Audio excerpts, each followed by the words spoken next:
ఈ నుంచే మొదలు పెడదాం. ముందుగా గెస్ట్లందరికీ గుడ్ ఈవినింగ్ అండి. Good evening. శశి సార్, ఒకసారిగా మనం చూస్తున్నాం, మొదటి నుంచి కూడా మనం చర్చ సాగిస్తూ ఉన్నాం. దేశంలో యువత ఎంత బలంగా ఉంది, ఏం చేస్తుంది, ఏం చేయగలదు అనేది ఈరోజు చూపించింది. రైతు ఉద్యమం తర్వాత మోడీ సర్కార్కు, ప్రస్తుత ఎన్డీఏ సర్కార్కు ఇంత షాక్ తగిలింది ఏదైనా ఉంది అంటే ఈరోజు కాక్రోచ్ జనతా పార్టీ సాధించిన విజయమే. సో ఎలా చూడాలంటారు? దేశ రాజకీయాల్లో ఏ విధమైన మార్పులు రాబోతున్నాయని ఆశించవచ్చు? అందరికీ నమస్కారం. ప్రజాస్వామ్యంలో ప్రజల అభీష్టం మేరకే ప్రభుత్వము పాలసీలు రూపొందించుకోవాలి. ప్రజా ఉద్యమాలకి ఎంత బలమైనటువంటి ప్రభుత్వాలైనా తలవొగ్గక తప్పదు అని మరొకసారి ఈ విద్యార్థి ఉద్యమంతో నిరూపణ అయింది భారతదేశంలో. అదే ప్రజాస్వామ్యానికి ఉన్నటువంటి ఒక బ్యూటీ, ఒక పెక్యులారిటీ, ఒక ప్రత్యేకత అన్నట్టు. అయితే మే 12న ఈ నీట్ ప్రశ్నాపత్రము లీక్ అయిన తర్వాత జూలై 20వ తారీఖు నాడు ఈ విద్యార్థి ఉద్యమ నాయకులు సంసద్ ముట్టడికి బయలుదేరిన తర్వాత వాళ్లపైన జరిగినటువంటి లాఠీ చార్జీ, దానితోటి మొత్తం దేశంలో రాజకీయాలు ఒక్కసారిగా మారిపోయాయి. ఆ విద్యార్థి ఉద్యమానికి ప్రజల నుండి, విద్యార్థుల నుండి, తల్లిదండ్రుల నుండి, ప్రతిపక్షాల నుండి పెద్ద ఎత్తున, అటు స్టేక్ హోల్డర్స్ నుంచి పెద్ద ఎత్తున మద్దతు దొరికింది.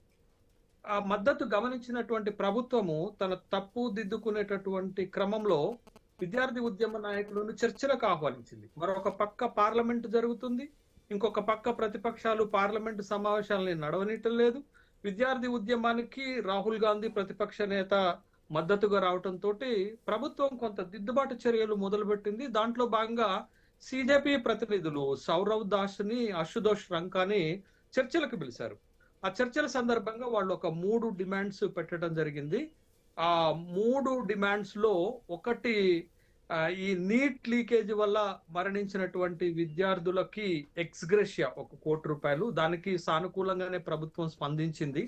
తరువాత ఇంకొకటి, రెండవ డిమాండ్ గా వాళ్ళు పెట్టింది ఏంటంటే, ఈ సంసద్ ముట్టడి సందర్భంగా లేకపోతే ఉద్యమం ప్రారంభమైన తర్వాత దేశవ్యాప్తంగా విద్యార్థులపైన పెట్టినటువంటి కేసులను ఉపసంహరించుకోవాలి. దానికి కూడా సూత్రప్రాయంగా అంగీకరించారు. కానీ మూడో డిమాండ్, చాలా ప్రధానమైన డిమాండ్ గా, ధర్మేంద్ర ప్రధాన్ రాజీనామా చేయాలి, అప్పుడే మేము చర్చలకు వస్తామని అటు పార్లమెంట్ లోను ఇటు సిజెపి ప్రతినిధులు ప్రకటించినటువంటి నేపథ్యంలో ప్రభుత్వానికి ఒక 24 గంటలు టైం ఇవ్వటం జరిగింది.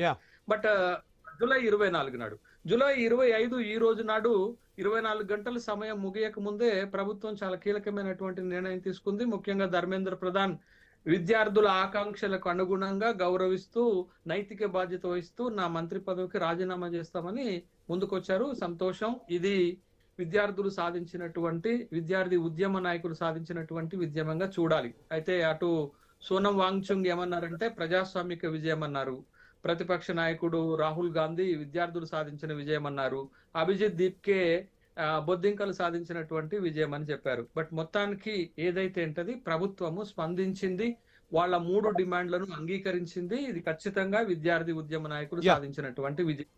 మే 12 నాడే ఎన్టీఏ పేపర్ లీకేజ్ అయిందని ప్రకటించినటువంటి సందర్భంలోనే ధర్మేంద్ర ప్రధాన్ రాజీనామా చేసి ఉంటే బాగుండేది అనేటటువంటి అభిప్రాయాలు వ్యక్తమైనాయి. బట్ ఏమైనా ప్రభుత్వం ఒక నిర్ణయం తీసుకుంది, ఆహ్వానించదగినటువంటి పరిణామమే. అయితే ఇది రాజీనామాతోటే సమస్యకు ఒక పరిష్కారం దొరకదు వంశీ. దీని తర్వాత జరగాల్సినటువంటి పరిణామాలు ఉన్నాయి, దీని తర్వాత జరగాల్సినటువంటి సంస్కరణలు ఉన్నాయి, దీని తర్వాత జరగాల్సినటువంటి ఒక ఇన్స్టిట్యూషనల్ చేంజెస్ ఉన్నాయి.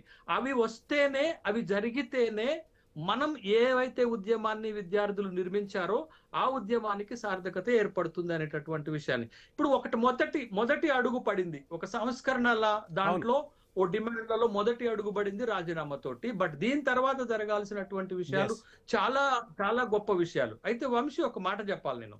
ఏంటి అని అంటే, ఈ ప్రభుత్వాన్ని ఎదిరించి విద్యార్థులు 70 రోజులకు పైగా ఒక ఉద్యమాన్ని నిర్మించటం అంత ఆషామాషి విషయం కాదు.